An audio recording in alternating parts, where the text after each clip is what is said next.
우리나라 국가대표 축구 선수들 하면 아마 여러 명이 떠오르실 것입니다. 과거에 그런 대표 선수들도 있고 또 현재 뛰고 있는 국가대표 선수들도 아마 생각나실 겁니다.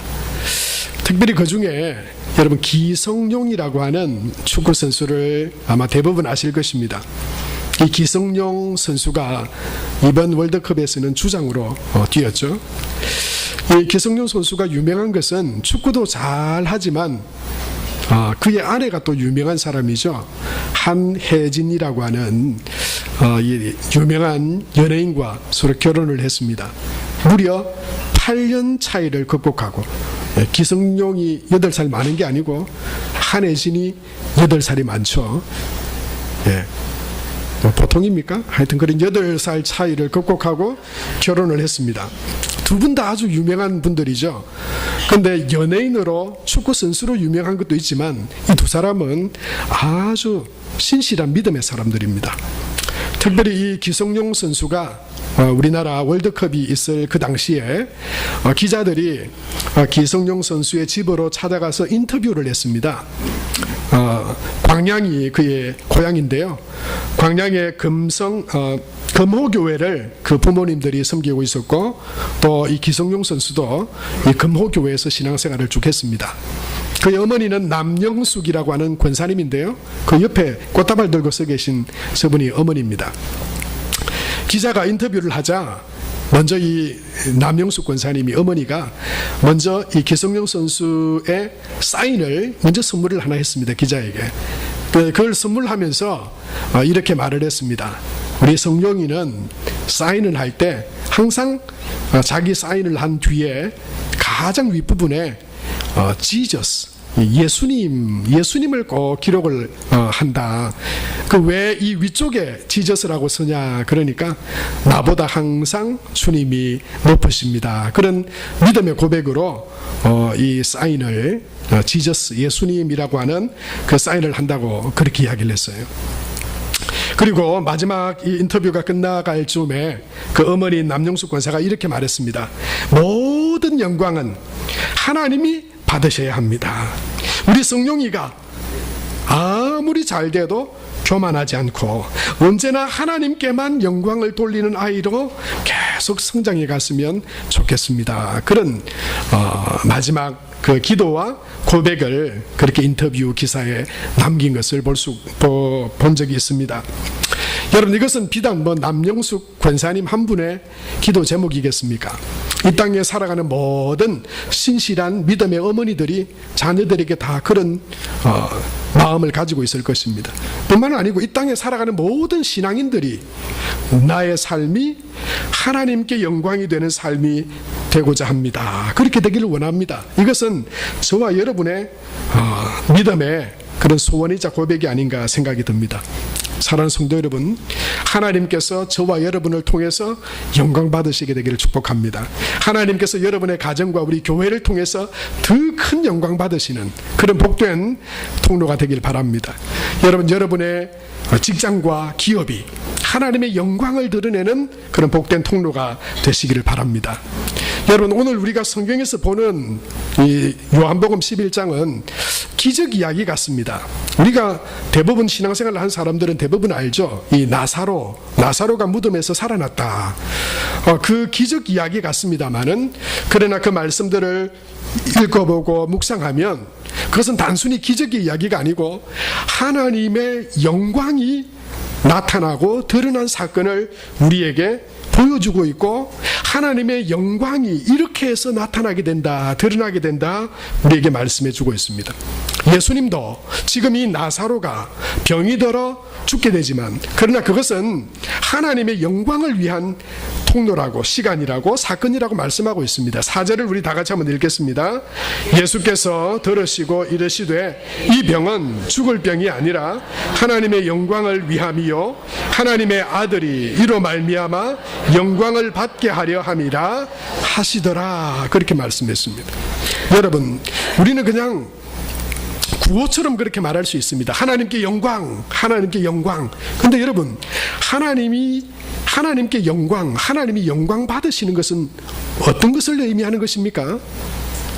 우리가 그 개념을 우리가 분명히 붙들어야 됩니다. 그냥 입으로만 하나님의 영광 하면 안 돼요. 여러분, 그건요 아주 단순합니다. 내가 높여지는 게 아니고 하나님의 이름이 높아지게 되는 것입니다. 하나님의 이름이 높아지고 하나님이 살아계심이 세상 가운데 찬양받고 그 이름이 높아지고 사람들이 더 많이 알게 되고, 이게 하나님의 영광이에요. 오늘 요한복음 11장에 예수님과 나사로 그 가정에서 일어난 일들이 바로 그겁니다.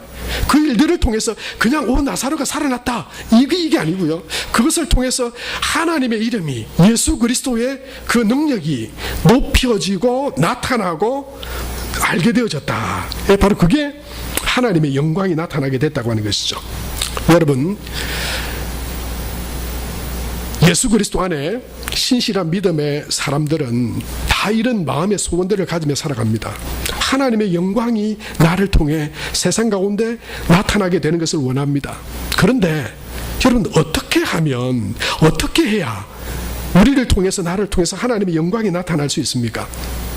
오늘 마르다를 통해서 우리는 그것을 한 가지 볼 수 있습니다.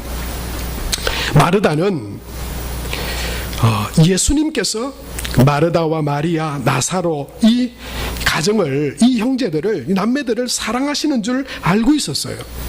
그래서 오빠인 이 나사로가 병이 들었을 때 사람을 보내서 예수님을 그 집으로 청했습니다. 사랑하는 자니까요. 누구보다 사랑하고 귀하게 여기시니까요.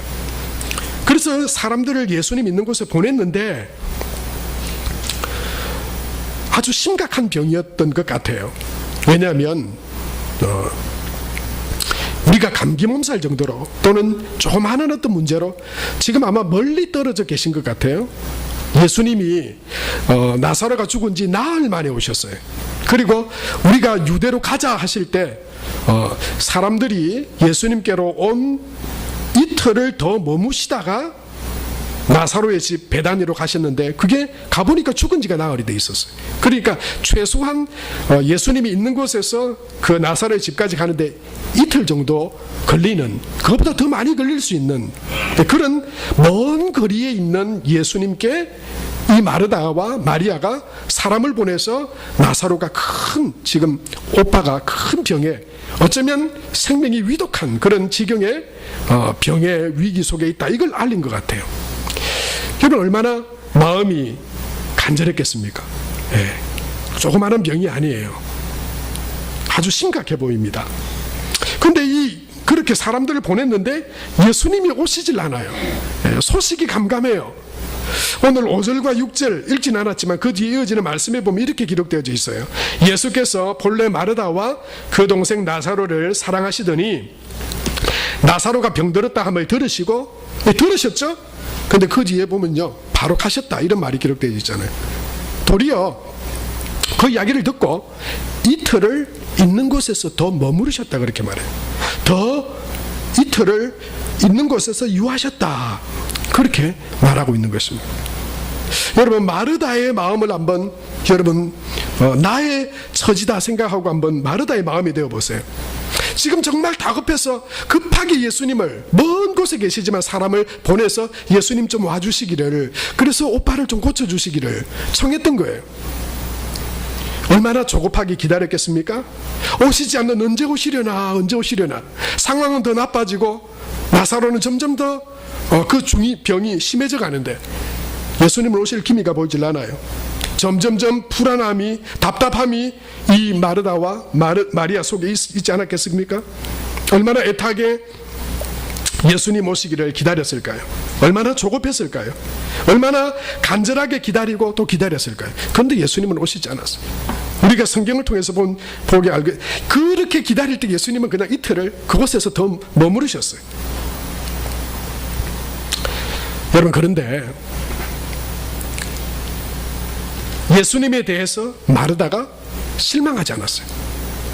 그렇게 간절하게, 애타게, 조급함 가운데, 불안함 가운데 그가 기다렸어야 됐지만 여러분, 그 뒤에 예수님께서 다시 이틀을 지나 그의 집으로 오셨을 때 예수님이 이곳에 계셨더라면 오라비가 죽지 않았을 것입니다. 이런 말은 했지만, 그러나 기다리고 기다리면서, 여러분, 어떻게 하면 정말 예수님이 정말 나를 사랑하신 거 맞나? 그 사랑에 대한 회의가 들 만도 하잖아요. 이렇게 예수님이 필요하고 간절할 때 예수님은 왜 이렇게 오시질 않는가? 여러분, 어떻게 보면 기다리다가 지치고 원망하고 또 불평하는 마음이 생길 수도 있어요.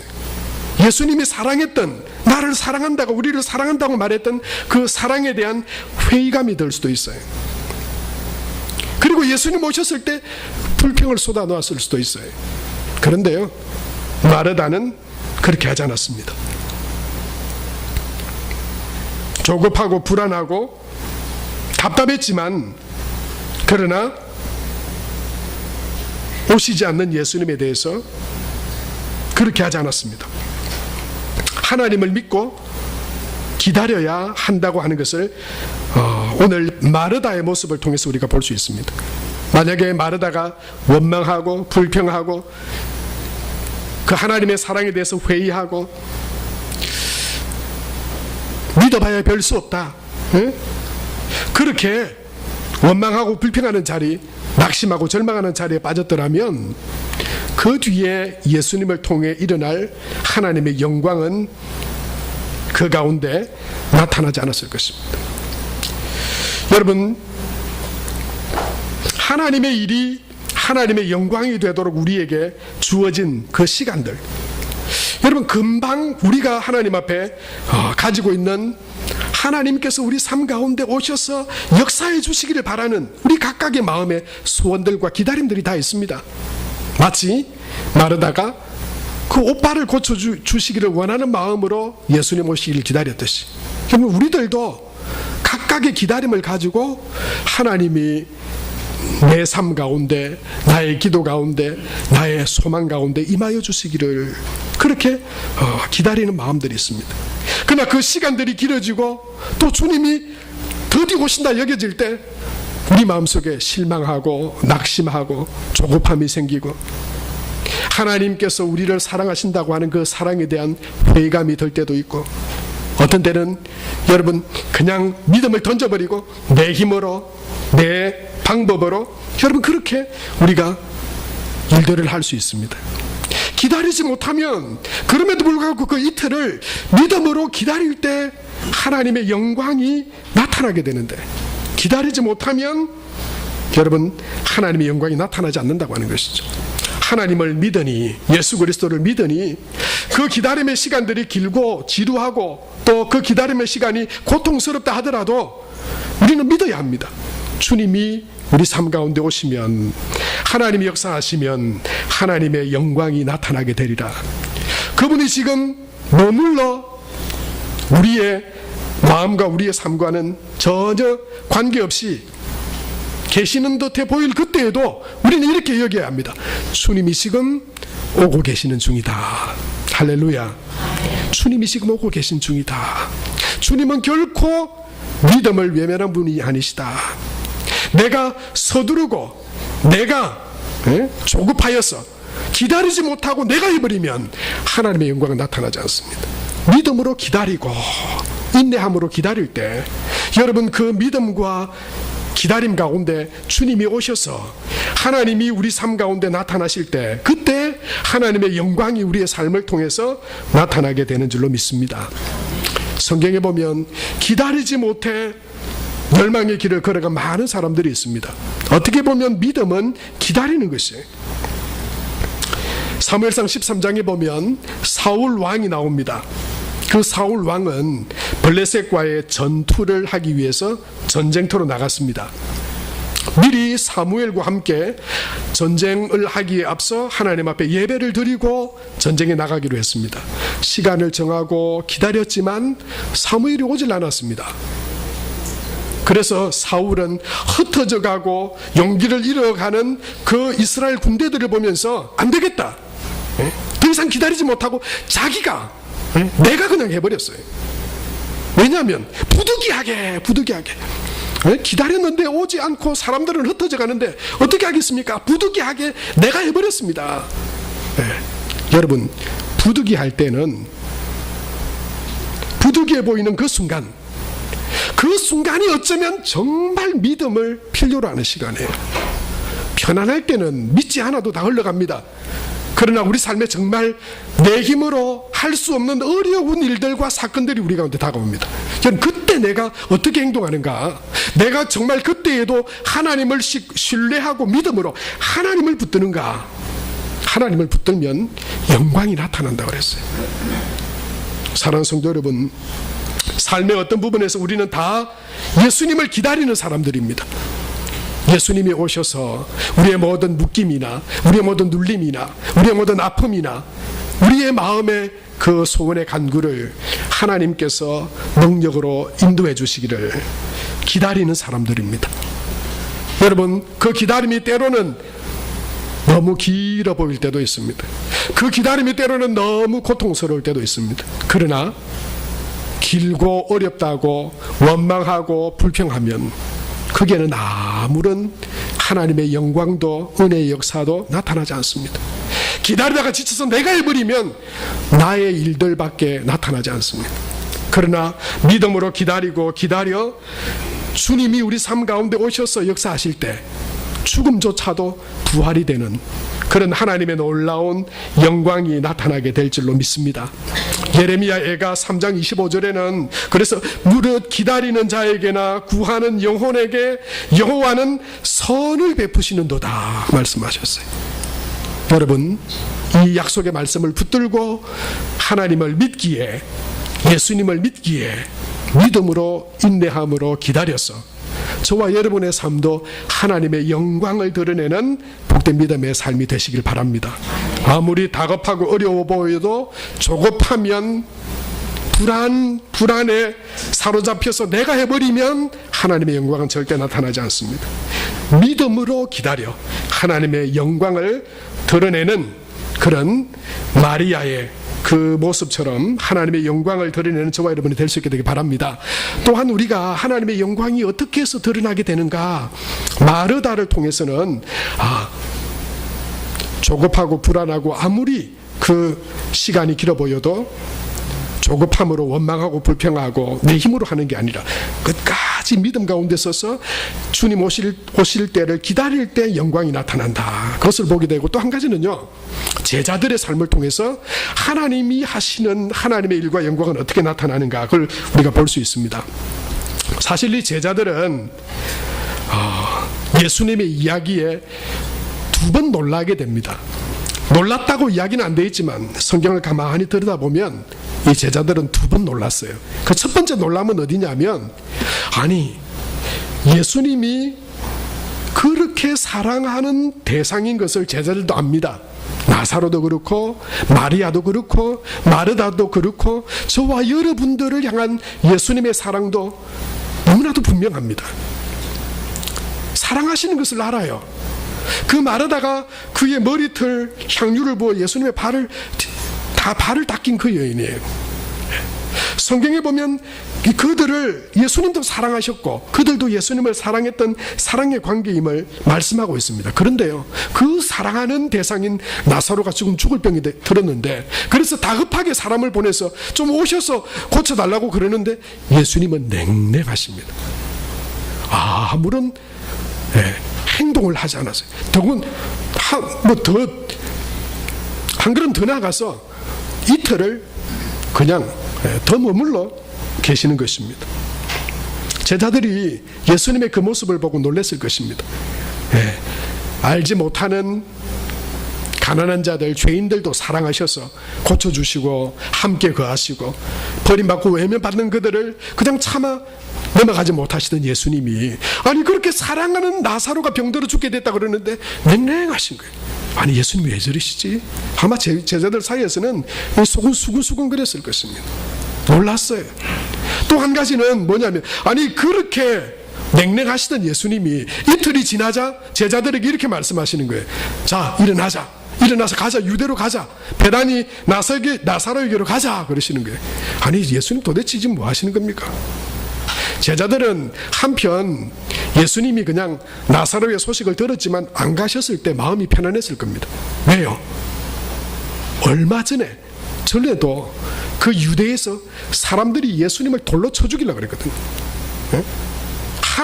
하나님의 이름을 모독한다고 했어요. 하나님의 아들이신 예수님을, 하나님을 믿는다고 하는 그들이 쳐 죽이려고 그랬거든요. 돌을 던지려고 그랬거든요. 그거를 좀 전에 겪고 지금 다른 곳으로 나와 있습니다. 그래서 이해할 수 없었지만, 나사로의 집으로 가신 것을 가시지 않은 것을 이해할 수는 없었지만 한편으로는 안도했을 거예요. 아유, 예수님 가자 그래서 유대로 갔으면 우리가 무슨 봉변을 당할는지 우리가 어떻게 알았겠냐고. 그런데 이틀이 지나자 예수님이 갑자기 또 유대로 가자 하시는 거예요. 아마 제자들이 놀랐을 것입니다. 갑자기 가자고 하는 그 예수님께 제자들 놀랐을 거예요.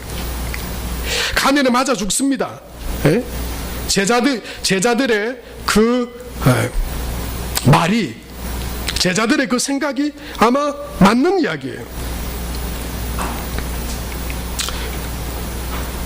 아마 가서 유대에서 돌에 맞을 수도 있습니다. 예수님뿐만 아니고 제자들도 다 피해를 입을 수 있습니다. 그런데 예수님께서 그들에게 오늘 11절과 12절에 보면 이렇게 말씀을 하고 있습니다. 이 말씀을 하신 후에, 이건 뭐냐면요, 제자들과 함께 유대로 가자고 말씀하신 후에 이르시되 우리 친구 나사로가 잠들었도다. 그러나 내가 깨우러 가노라. 왜 가자 그러시는가 하니, 잠들었으니 깨우러 간다 그러죠. 여기서 여러분 잠들었다고 하는 것은 무슨 의미입니까? 죽었으니. 깨우러 간다고 하는 건요, 살리러 간다 이런 말이잖아요. 그런 의미입니다. 그냥 잠을 자고 있는 게 아니에요. 제자들도 예수님의 이 말을 듣고 그 말이 무슨 말인지 알았습니다. 아, 자는 게 아니고 이제 죽었구나. 그리고 예수님께서 다시 죽었는데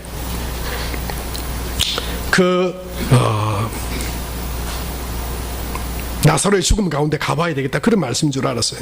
근데 제자들이 예수님에게 이 말을 듣고 뭐라고 말했냐면요, 제자들이 이르되 주여 잠들었으면 낫겠나이다 하더라, 그렇게 말했다고 기록되죠. 여러분, 제자들이 정말로 잠을 자고 있는 것이라고 말했다면 그 뒤에 뭐라고 말하는 게 맞습니까? 깨겠나이다가 맞죠. 잠들었으면 깨겠나이다. 근데 잠들었으면 낫겠나이다 이렇게 말하고, 이거 말이 안 되는 소리잖아요. 말이 안 되는 이야기예요. 제자들은 지금 예수님이 잠들어서 그것을 깨우러 간다 그렇게 말하고 있어요. 제자들은 예수님이 다시 유대로 가는 것에 대해서 그것은 옳은 일이 아니라고 생각했습니다. 그것을 저지하려고 했습니다. 예수님이 그렇게 하시지 못하게 되기를 원했습니다. 왜요? 가면은 돌에 맞을 수도 있고 예수님과 함께 자기들도 피해를 입을 수 있었습니다.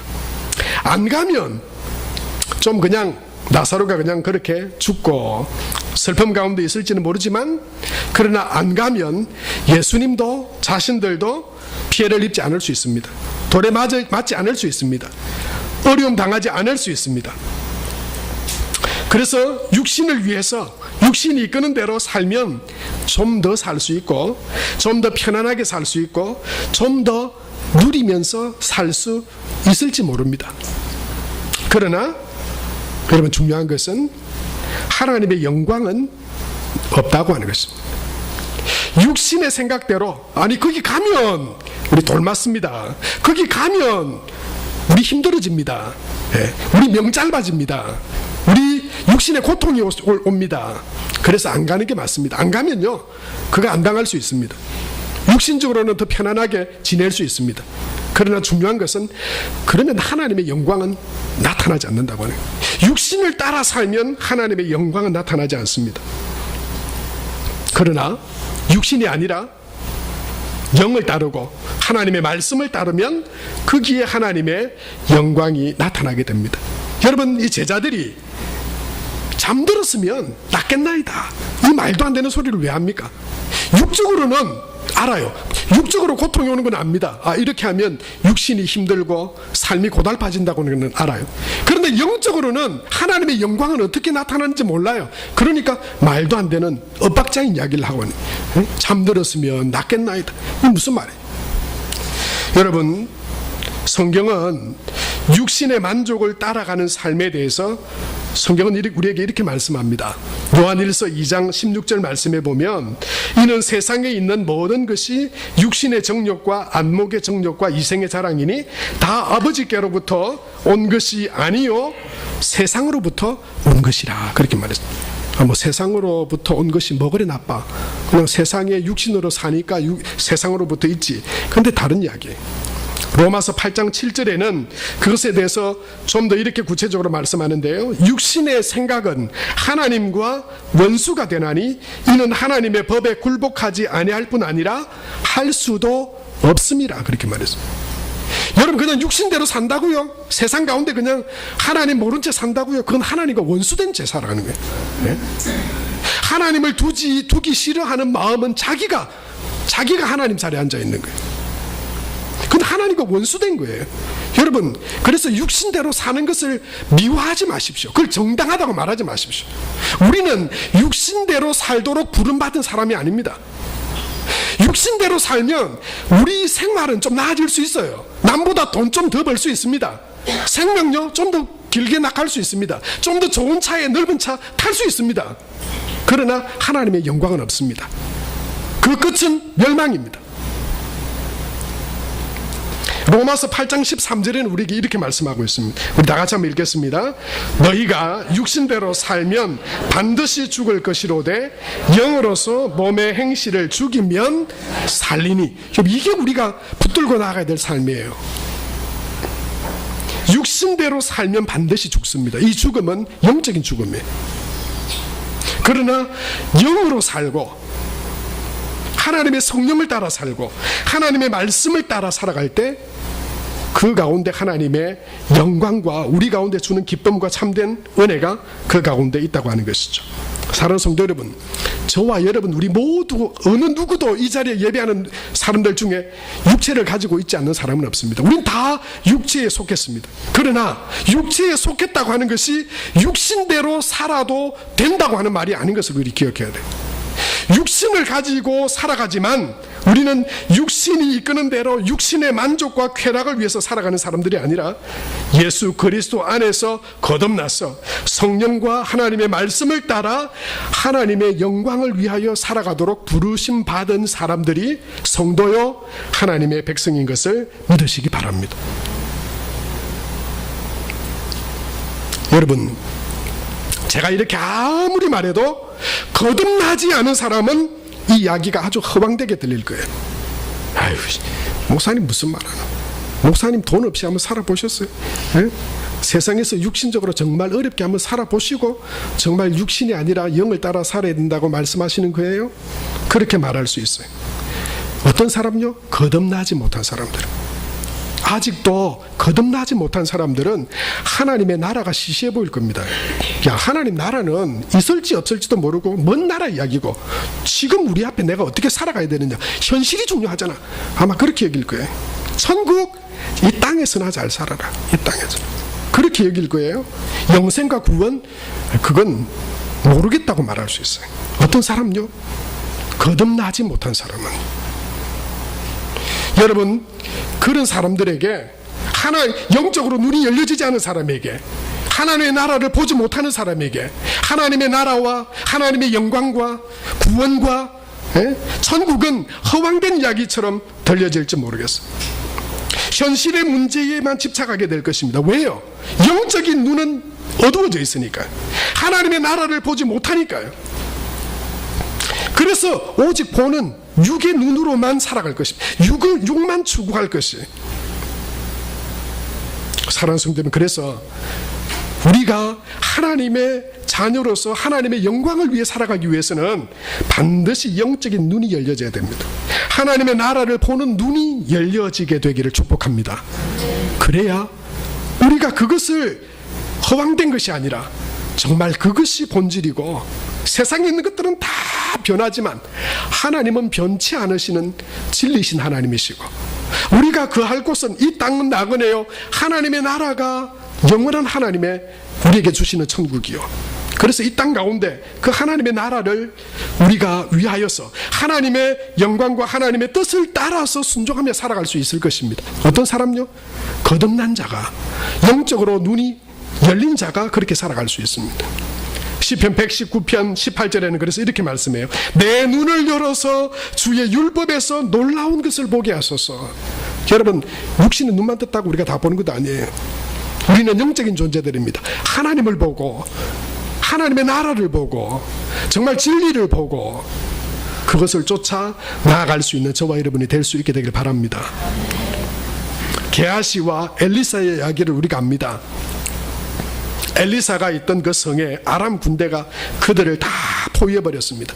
육적인 눈만 떼어져 있던 그 종 게하시는요, 깜짝 놀라서 엘리사에게 와가지고는 큰일 났다고, 지금 우리 성을 아람 군대가 겹겹이 둘러싸서 개미 한 마리 빠져나갈 수 없을 정도로 이제 우리는 곤란한 처지가 됐다고, 우리는 이제 끝났다고, 우리는 죽었다고 절망하고 있었어요. 그런데 하나님께서 엘리사가, 영의 눈이 떠여졌던 엘리사가 게하시에게 하나님께 이렇게 기도하고 있는 것을 우리가 보게 됩니다. 열왕기 6장 17절에 보면 이렇게 돼 있죠. 우리 같이 한번 읽겠습니다. 시작. 기도하여 이르되 여호와여 원하건대 그의 눈을 열어서 보게 하옵소서 하니 여호와께서 그 청년의 눈을 여심해 그가 보니 불말과 불병거가 산에 가득하여 엘리사를 둘렀더라. 사랑하는 성도 여러분, 저와 여러분의 눈이 영적으로 환하게 열려지게 되기를 축복합니다. 여러분, 우리가 육신을 가지고 이 땅에 살지만 단지 육의 눈만을 뜬 자들로 이 땅의 것만을 추구하다가 하나님의 영광이라고는 조금도 알지도 못하고 누리지도 못한 채 이 땅의 것만 그냥 어떻게 할까 하다가 멸망하고 끝나는 인생이 아니라 육의 눈도 영의 눈도 떠여져서 이 땅 가운데 하나님의 은혜와 은총을 누리고 또한 하나님의 영광을 드러내는 그런 복된 믿음의 삶을 살아가는 하나님의 자녀들, 백성들 되기를 축복합니다. 시편 34편 7절에는 여호와의 천사가 주를 경외하는 자를 둘러 진치고 그들을 지키노라 말씀하신다. 그들을 건지시는도다 말씀하셨어요. 여러분 한 사람 한 사람에게 주시는 하나님의 말씀임을 믿으시기 바랍니다. 우리가 보이지 않아도 하나님의 자녀 백성된 믿음을 가지고 하나님을 향하여 나아가는 그 하나님의 백성들에게 하나님께서 주의 천사들을 붙여주시고 동행하게 해주셔서 둘러 진치고 건지시는 하나님의 심임을 믿고, 여러분 하나님의 영광을 위하여 살아가는 저와 여러분이 다 될 수 있게 되기 바랍니다. 여러분, 우리는 오병이어 사건을 압니다. 보리떡 5개, 물고기 2마리, 그건 아무것도 아닙니다. 어른 한 명의 식사 분량 정도밖에 되지 않습니다. 육신의 눈으로 보면 아유 그거 가지고 뭐 할 수 있겠어요. 그거 가지고 그까지 것 가지고 뭘 할 수 있겠어요. 사람이 모인 무리가 2만 명인데 어른만 해도 5천 명인데 예수님 다 헛도 보내세요.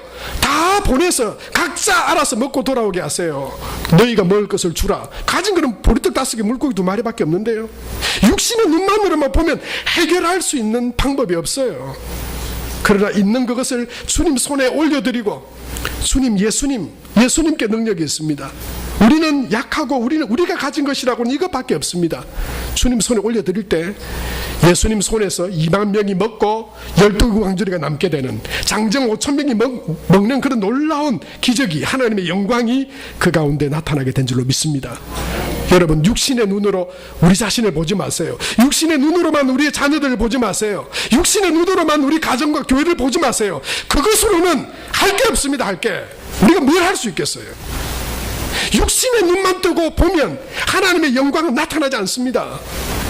영의 눈을 떠서 하나님이 함께 하시면 어떤 놀라운 일이 일어나게 될 것인가를 우리가 영의 눈을 떠서 하나님을 기대하고 기다리고, 하나님이 임하시기를, 하나님의 은혜가 임하기를 믿음으로 하나님 앞에 나아갈 때 여러분 그 가운데 하나님의 영광이 나타나게 될 줄로 믿습니다.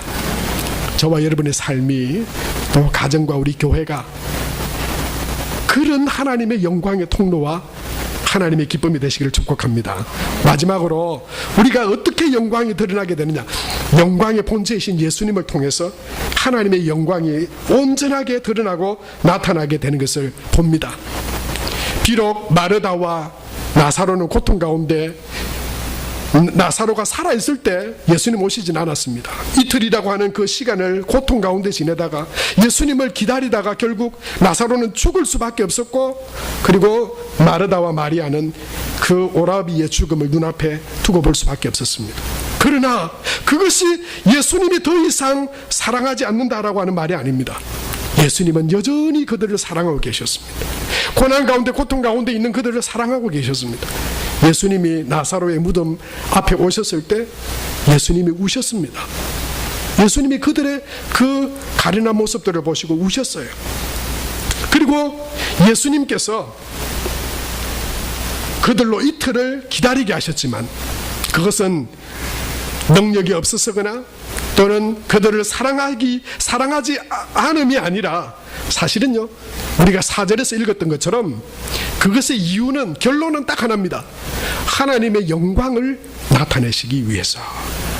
여러분, 저를 따라 한번 해보시겠습니까? 하나님의 영광을 나타내시기 위해서. 나사로뿐만 아니라 저와 여러분 가운데 있는 믿음으로 하나님을 믿고 하나님을 기다리며 살아가는 우리에게 어려움과 고난과 이틀의 기다림과 나사로가 겪은 아픔과 절망들이 있다면 하나님 왜 그러셨습니까? 왜 이런 아픔과 고통을 주십니까? 그런데 왜 아직도 오시지 않습니까? 그럼 혹시 그렇게 기다리시나요? 그 결론은 바로 이것입니다. 하나님의 영광을 나타내시기 위하여 주님은 이틀을 나사로가 죽기를 그곳에서 머물러 기다리셨습니다. 왜 죽기까지 기다리셨냐고요? 이것은 완전한 하나님의 은혜와 능력으로 임한 온전한 하나님의 영광을 그를 통해서 드러내시기 위해서 죽기까지를 기다리셨습니다. 예수님은 죽음 가운데 그를 놔두지 않으셨습니다. 마르다에게 오셔서 그렇게 말씀하셨죠. 무덤에 돌을 굴려내라, 그렇게 말씀합니다. 옮겨놓으라 말씀합니다. 그때 마르다는 그렇게 말하죠. 확실하게 죽었습니다. 이미 죽은 지 나흘입니다. 시체에서 냄새가 납니다. 여러분, 어떤 것으로도 해결할 수 없는 상황이잖아요. 여러분, 세상에 누구도 그 문제를 해결할 수 없습니다. 그러나 하나님의 아들 예수님은 그것을 해결하셨습니다. 그래서 그것을 통해서 온전히 하나님의 이름만이 찬양받고 영광 받으시는 일이 되게 하셨습니다. 예수님은 냄새가 납니다 말하는 마르다에게 하나님의 그 영광은 무엇으로 온전하게 드러나게 되는지를 말씀하는데요. 40절 우리 다 같이 한번 읽겠습니다. 시작. 예수께서 이르시되 내 말이 네가 믿으면 하나님의 영광을 보리라 하지 아니하였느냐 하시니 말씀하셨습니다. 네가 믿으면 하나님의 영광을 보리라 하지 않았느냐. 나는 부활이요 생명이니 나를 믿는 자는 죽어도 살겠고 무릇 살아서 나를 믿는 자는 영원히 죽지 아니하리니 이것을 내가 믿느냐 말했을 때 내가 그것을 믿습니다. 너 그렇게 말했잖아. 믿을 수 있을 만한 상황이 아니라 완전히 생명조차는 없이 이제 시체가 되어 있는 그것도 예수님이 부활이요 생명이 되셔서 말씀하시면 생명이 되고 구원이 되는 영원한 생명과 기쁨인 것을 네가 믿느냐 물으십니다. 그 믿음을 통해서 하나님은 영광을 받으심을 여러분 예수님을 통해서 우리에게 말씀해 주고 계십니다. 사랑하는 성도 여러분, 예수님은 부활하심으로 하나님의 영광을 우리 가운데 나타내셨습니다. 예수님 자신이 부활하셨습니다. 그러나 그 부활의 영광이 나타나시기 전에 예수님은 십자가에 반드시 죽으셔야 했고 못 박히셔서 거기서 피와 물을 다 쏟으셨어야만 했습니다. 그것을 통해서 그 완전한 죽음 가운데서 부활하심으로 하나님의 영광을 온전하게 나타내셨습니다. 저와 여러분의 삶 가운데 마치 죽어진 것 같은 도무지 그 어떤 것으로도 해결할 수 없는 문제와 인생의 삶 가운데에도 우리가 하나님을 믿으면 그리고 믿음으로 기다리면 주님을 바라보고 의지하면 하나님은 우리의 삶을 통해서 하나님의 영광을 나타내시고 드러내실 것입니다. 아무리 급해도 조급함과 불안함으로 믿음의 자리를 떠나지 말고 육신의 방법대로 행하지 말고 부활의 주님이 오시기를 기다리는 저와 여러분이 되시기를 축복합니다. 그래서 하나님의 영광이 드러나게 되기를 바랍니다. 성령의 인도하심을 의지하고 말씀에 순종하심으로 마침내 주님이 우리 가운데 임하셔서 의를 비처럼 내리시고 이것은 하나님께서 하시는 일입니다라고 하는 우리 입술의 고백